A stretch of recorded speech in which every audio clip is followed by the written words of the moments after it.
Hello, I'm Dango Rose. Welcome to the Mountaineer Podcast, where everybody's listening.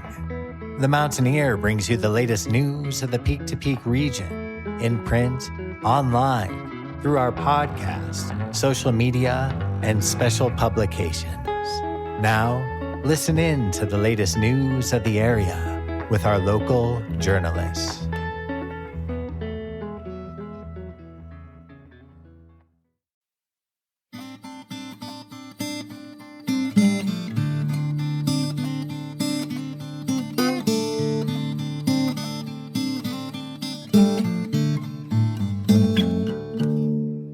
Welcome back to the Mountaineer Podcast, where everybody's listening.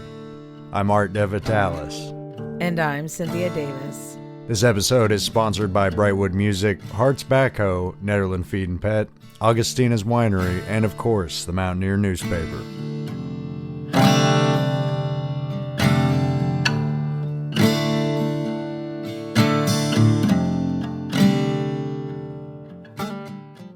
For our lead story today, we'll talk to Sam Peterson of Colorado Parks and Wildlife. He is the District Wildlife Manager, Boulder South, and has some big plans for elk this year.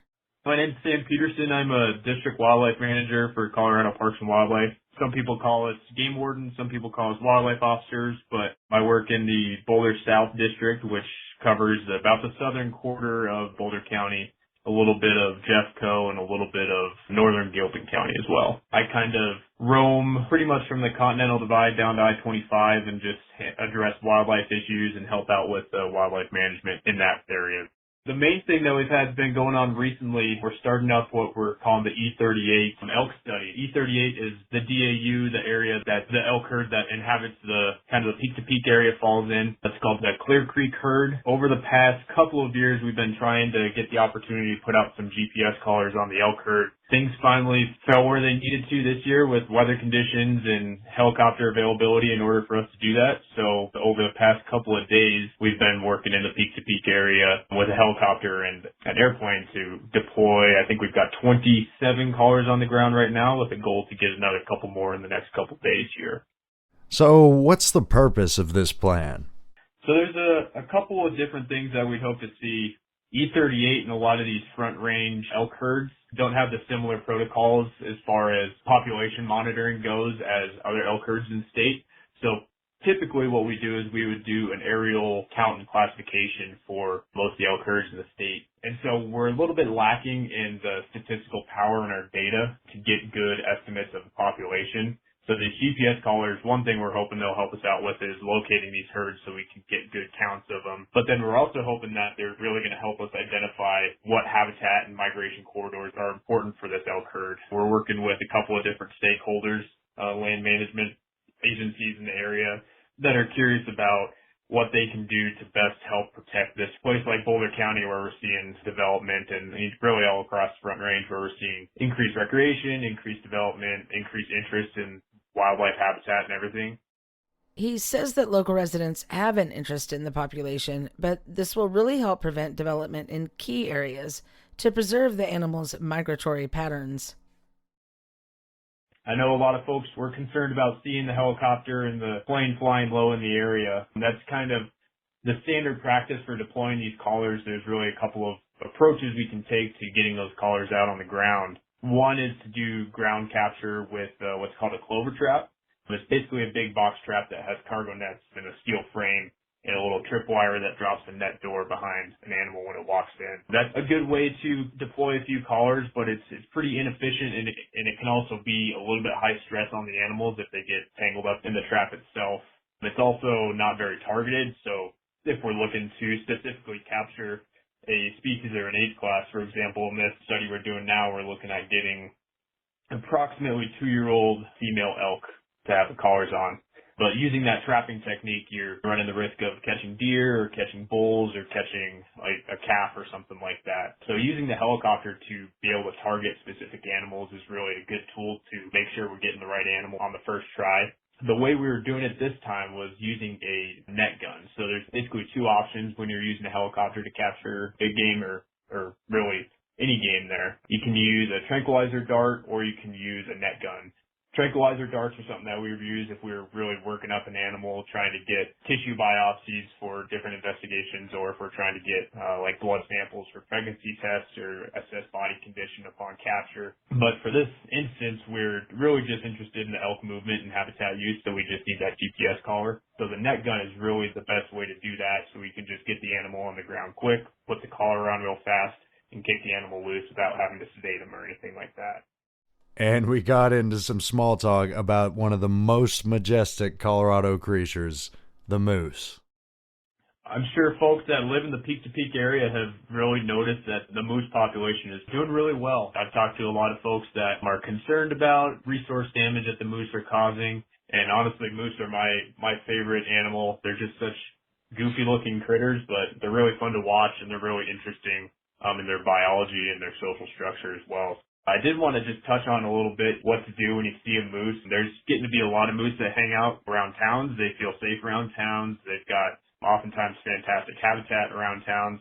For example, Chipeta Park in Nederland is pretty dang good moose habitat with all those willows right there and meadows in close proximity as well. But just remember, when you do see those moose, not to approach them, especially the females with the calves. They can get aggressive, and we don't want to have to go down the road of having to investigate a moose attack or anything like that. That's never fun for us or for the victim or for the moose. So keep your distance with moose. If you are being charged by a moose, try and find a tree. Hide behind a tree. You can climb a tree if you're able to do so. Definitely call for help and ask for help if you're able to do so as well. We did have one incident this past summer in Nederland, near Chipeta Park, where an individual, by no fault of his own, was in close contact with a moose. He just came around a corner, was watching the ground because it was icy and didn't want to slip on the ice, and then all of a sudden was face to face with a mama moose. Fortunately, he was okay. Everybody involved was okay. The moose was able to find a good escape route and get away from where she was close proximity to people. We see those incidents fairly often in the area. Certainly statewide, we're seeing them more and more often as well. We're really fortunate to have a lot of moose in the area, but again, keep an eye out if you can when you're walking around, if you know you're in moose country or you know that a moose is in the area. Thanks, Sam. And we'll keep an eye out for the helicopters and what you discover with the elk herds. There's a really interesting video actually on our Facebook page that one of our biologists put together that shows kind of a time lapse of the Cameron Peak fire and how that fire, the front line of that fire advanced eastward toward Fort Collins area. And we were actually fortunate enough to have some GPS collars deployed in that area prior to the fire. So we were able to have a first-hand look at how the elk were reacting to the fire. Really what we saw was that the elk were kind of staying out in front of the fire, and they would stay away from the hot zones and whatnot. And then they'd swing around the backside of the front line and just immediately start using that habitat that wasn't severely burned. In areas where there was less severe burning or spotty burning, they're really able to jump right back in and keep using that area. We were helping out with the Cowwood fire, and I was down by Pile Ranch helping move some horses, and we saw a bunch of deer that were relatively close to the fire they could see the flames and whatnot coming down the hillside. They didn't seem too concerned, but they were able to get out of there and obviously had the natural instinct to move and realize that that wasn't the best spot for them at that particular moment. We're looking forward to having this information on the elk. Hopefully we can make some good sound management decisions here in the coming years. Valentine's Day is just around the corner. That means it's time to submit your special Valentine for print in the February 11th edition of the Mountaineer newspaper. Send a message to your love, your crush, your parent, or your child. A message of hope to your neighbor, or even a friend. Valentine messages are free this year. Does your business have a special event planned? A special Valentine meal for dine-in or takeout? Do you offer gifts to celebrate the holiday? Submit your advertisement to be included in all print and online editions between now and Valentine's Day. Podcast ads and print online holiday ad pricing is available. Just email publisher1977@gmail.com. The Gilpin County Republican Central Committee is meeting Thursday, February 4th. The Gilpin Art Gallery is the meeting point located at 117 Eureka Street in Central City. Check-in begins at 6:30 p.m. and the meeting begins promptly at 7. The Gilpin County Democrats are holding their annual reorganization meeting online Wednesday, February 3rd, 2021 at 7 p.m. For information, check out the January 28th, 2021 edition of The Mountaineer. Free COVID tests are available at the Nederland Community Center every Thursday from 4 to 6 p.m. No appointment or ID is required for this. Boulder County is currently vaccinating moderate-risk healthcare workers, other frontline workers, and those aged 70 years or older. For information on vaccinations or to sign up to be notified and when and where to get the COVID vaccine, go to www.bouldercounty.org. The Peak to Peak Healthy Communities Project and the Mountaineer are pleased to announce the return of the Community Champion Awards. This is an award to recognize the champions of our Peak to Peak communities. In February, we'll release the process of how to nominate your favorite champion for this community recognition. Right now, we are looking for sponsors for the awards. Being a sponsor includes your business name on all media related to the awards. This can be done through donation to PPHCP or by offering a gift certificate to a local Peak to Peak restaurant to celebrate our champions. If your business is interested in being a sponsor, just email publisher1977@gmail.com. And now, we're going to turn things over to Dango Rose and Sage Cook. Every week, Rose talks music with professional music industry creators, producers, and more. They talk about We Dream Dawn here. Hello, this is Dango Rose, and welcome to the Mountaineer Everybody's Listening podcast. Today I am with my special guests, Sage Cook and Era Fox of We Dream Dawn and Ghost City Sound in Kansas. We're in a small town in Kansas. We're actually in a ghost town. What's this? Is it a ghost town? I don't think it's a ghost town because there's people that live here. There are I haven't seen any of them. Besides us, I guess, right? It's true. I mean, I've seen, there's one horse and there's a dog that adopted me. Yeah, so this is where you guys live. And why are we here? Why am I here? Why am I here with you? What are we doing? We're recording music like we used to, like back in the good old days. That's true. We are recording music like we used to back in the good old days. Sage Cook is a founding member of Elephant Revival. And Era Fox is actually born in Boulder, technically, but raised in Nederland. That would make sense.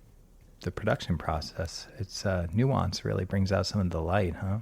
Well, Sage, we used to live in Nederland together. In Era, you were there as well. What I recall most, first and foremost, of your first residence on Caribou Road would have been the school bus conversion of Elephant Revival's first tour vehicle. What was it like converting a school bus to run on vegetable oil in the middle of winter in Nederland? Man, that was so long ago, I don't remember. Besides it was cold often. We're here recording an album, actually, and it's really been an awesome experience to be here for 10 days on the Kansas-Oklahoma border with Sage and Era. And they've carved out quite a cool life for themselves out here. What brought you back to Waldron, Kansas? I was into the idea. Whenever we met, like soon after we met, we had the typical conversation of like, what does your dream life look like? And both of us had a similar dream of living closer to the land and growing some food and kind of a simpler life. I was lucky enough to grow up out in the middle of nowhere and spend most of my time, my early years out there, and I think part of me always yearned for the same sort of space. And I'm from these parts, so it's also kind of home. That's, sort of what also my family is around here, and a big part of why we ended up coming here, because we had access to the land. We tried to buy some land in Colorado, and prices were just going crazy and couldn't really get financing, so we ended up out here.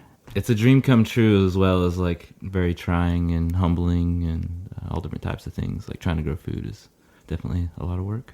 Yeah, because growing your own food is one of the big reasons you guys came back out here, huh? Yeah, I think it has more to do with soil health in general and learning how to build soil and use Mother Nature's like species successions, and to build soil in a way that's not that resource intensive, because we didn't have a whole lot of resources to put into the land. It's like a experimental little plot for us to see what happens when you let nature do her thing. So we've got part of the garden that's completely grown up in the native pioneer trees, and we've got fruit trees planted and interspersed through there.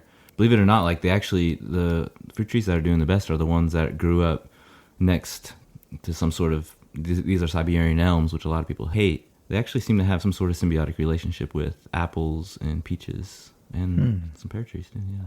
So are the Siberian elms, are they native to here, or did they come in from up north? I believe the story is they were brought in during the Dust Bowl era, or maybe even before that. My great-grandparents, I kind of lose track, they homesteaded in Kansas on a timber claim, planting trees, and this is like late 1800s sometime, 1870s or 1880s. I believe some of those trees that they were planting back then were Siberian elms. They're invasive now. A lot of people don't like them because they're really fast growing. There's some really cool old folklore about it in Siberia, about these trees supporting whole communities through some of the harshest times. And You can eat the little seeds when they're putting them on in the springtime. Yeah, they kind of taste like very like pale apples. But it goes against convention, most people would have cut these trees down and just, had them. And this land, I mean, this is Dust Bowl sort of land. It's part of that part of American history. People probably had a really hard time in the 1930s here. I'm guessing. I know that definitely hit these parts pretty bad. West of here a little bit more so, I think. We're definitely on the edge of what they used to call the Great American Desert, which started in Dodge City and went basically all the way west. We've had a few dust storms come through. The whole sky was just full of dust. It's crazy. When that happens, do you make sure you go inside, or? I mean, it's not so bad that you can't breathe or anything, but no, it's just intense to see the air full of dirt. The sun doesn't really come through very well. Yeah, sometimes it's kind of nice. It gives you a little shade. A little shade in the summertime. Try to look on the bright side. Under the Siberian elms. Sage, has it informed your music at all? Being from here and just being within and existing in the wide open spaces? I'm sure. We've been straying into electronic music and other sorts of things lately, and it's been nice to get back rooted in the folk music.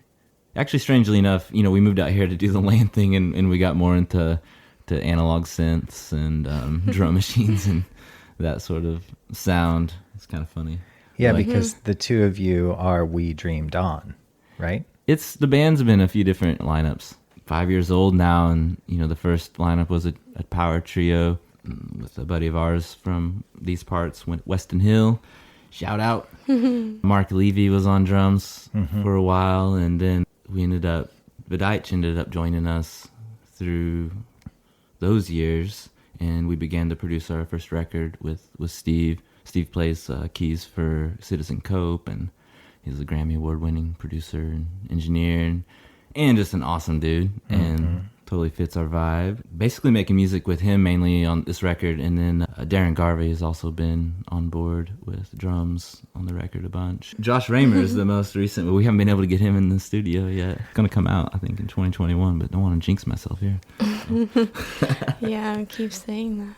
Well, it's exciting. You guys actually have an album that is recorded, it's produced, and now it's in the mix phase. And because you've jumped into the electronic world, some of your tracks, some of your songs have a lot of tracks. So the mixing process must be quite something, huh? Yeah, it's pretty crazy. It's not like a full-on pop production or anything, but it's probably halfway there or something. More tracks than Elephant had ever. Probably 5 times more than we ever had on any single thing. But there's a lot of layering and just having the time in the studio and using it to hone my chops. Well, I know that folks in Nederland know of you guys and all along the Colorado Front Range and the Peak to Peak region because you played up there quite a bit too at the Caribou Room and some other venues and festivals. Era, what's it like coming back to Nederland to play shows alongside Sage? Well, Netherlands changed a lot since I used to live up there, so it kind of feels like a whole different place. Yeah, I think, once you come out here and live in the wide open spaces and what I still consider to be a ghost town, population 14. That's less than Eldora. So what's it just like in general coming back to the Front Range? The whole place has changed like crazy, so Yeah. it's like a different world. Feels like progress. That's what you call it. If that's what you call it. You've built a recording studio out here. You have tons of awesome gear. You got great microphones, and it sounds like you're moving into more of the mixing and mastering side of things. Thanks, Dango, and we look forward to next week's segment. Brightwood Music in Nederland has instruments of all kinds in stock. The store is conveniently located at 20 East Lakeview Drive, Unit 109. When you buy an instrument from Brightwood, it comes complete with setup by a professional staff member. They also offer repair on any stringed fretless or fretted instruments. Brightwood Music is family-owned and operated. Your newest music maker is waiting to be picked up. The store is open weekly, Wednesday through Sunday, so stop by, try something out, and stay and play a while. If you're more comfortable with a socially distant appointment, just call 303-ALT-TUNE. That's 303-258-8863. Or you can always visit at Brightwood Music on Facebook for daily deals and updates. For our final story today, we'll talk to local business owners Adam and Abby Paws of Nederland Feed and Pet and Log Cabin Grooming. My name is Adam Paws. And I'm Abby Paws, and we are the owners of Nederland Feed and Pet and Log Cabin Grooming. Basically, your one-stop, all-purpose shop for animal feed, livestock to pets to wild birds, your dog, your cat, your pig, your goat, your chickens, your wild birds and whatnot. We try and have a little bit of everything, reptiles. So we have a full-service grooming shop. I've been a professional groomer for 20 years, and we offer full-service haircuts, bath, brush, blowouts, nail trims. We also do casts, and we will cut nails on just about anything that has them. We are there 5 days a week by appointment only, we've seen about every breed up here. So our specialties definitely include the double-coated breeds and your Malamutes and Huskies and Wolfie mixes that have super, super hairy coats. We help you maintain your dog's coat and their diet and everything in one stop. Adam and I both have a lot of experience in nutrition as well.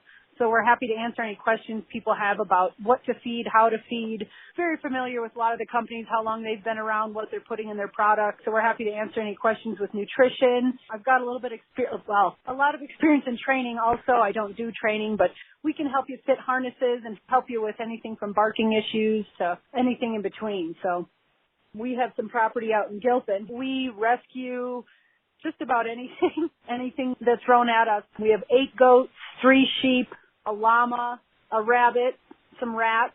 We have 15 chickens, and then we have 3 bearded dragons, some geckos, some frogs, and of course our 5 dogs and our store kitty. So we have quite the collection of rescue critters, and obviously the space and the means to keep them pretty pampered. They have a little bit of everything, including the grooming side of the business that Abby specializes in with many types of animals. Well, the feed store has been around for 30 years in several different owners' hands. We're the third incarnation of this business. It was started in the mid-'80s by Al Bateman, and it was a real basic feed store, I guess. I started shopping at the feed store here right away for my dog, back in the late 90s, and that was when Donna and Rich had bought the business, and they owned it for 18 years. They're the ones that we bought the business from 6 years ago. And Abby and I grew up on a farm. Abby grew up having a menagerie of animals at all times, and when the business became available, we were actually both, and had been, we had both been working in the pet food industry for a while at that point in Boulder. I just needed a job at one point when I got back from touring with my band here for a week at a time or something and needed something to do, and she was working at Only Natural Pet in Boulder. And so I started working there with her, and we saw a ton of people coming from Nederland. where we live and coming down to Boulder and shopping down there. So when the opportunity presented itself to buy the business, it was kind of a no-brainer. So Adam was actually a customer at this feed store, which has been around in Nederland in some form for 3 decades. We bulked it up. We saw what people weren't getting up here when we were working in Boulder. We knew if they were coming down to Boulder to get something, that they probably couldn't get it up here. And Donna and Rich didn't have it at the feed store at that time, you know. And so we thought, when we bought the business, we thought, well, we're going to, you know, bring in these products and kind of expand the business to a point where it could hopefully cater to the community as a whole. You know, people have so many different animals up here. It's not just dogs and chickens. I order in 2,000 live crickets every week now because so many people have geckos and bearded dragons and frogs and that kind of stuff. And we have frozen mice and rats in the freezer for people with snakes. And we had to ask, what's the weirdest pet or request they've seen? This is Nederland we're talking about, so everything's pretty unique. The things that surprised me the most were the amount of reptiles. It's a little bit harder to keep a reptile, especially if it's a rainforest type reptile where you need a lot of heat and humidity. You don't expect a lot of people in the Rocky Mountains in little old cabins in the woods to have a red-tailed boa or something like that, you know, because of the effort it takes. But there are plenty of those. There are plenty of snakes. I don't get surprised anymore when people ask me if I have food for something, you know.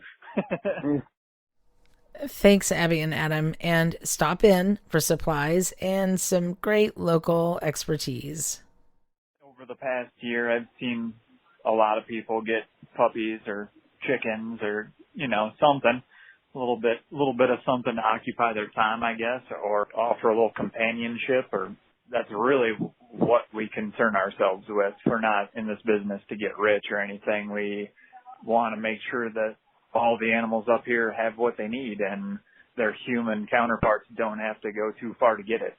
Almost 6 years of business. We're very grateful to have the community support that we do, and especially in the last year, it's amazing that so many businesses and so many individuals can be out of work and, you know, shut down and struggling. And not to say we don't struggle, but we are still in business. We're super, super grateful and thankful for all the support we get.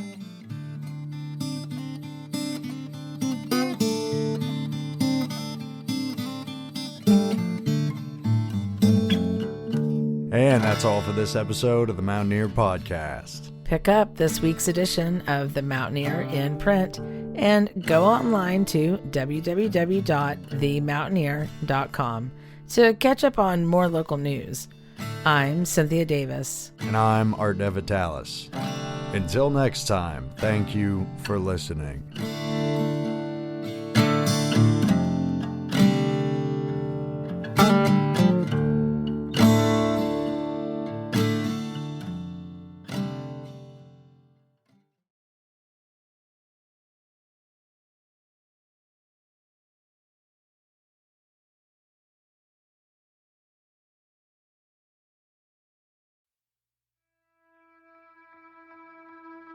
And that's it for our show. Subscribe online to get more access to more news, weekly updates to our community calendar, and a link to our YouTube channel by visiting themountaineer.com. Be sure to use the coupon code PODCAST when subscribing for a 10% discount, only available to our listeners. If you are in the local Peak to Peak area, be sure to pick up a print edition of The Mountaineer at a local business. I'm Dango Rose. Thank you for listening.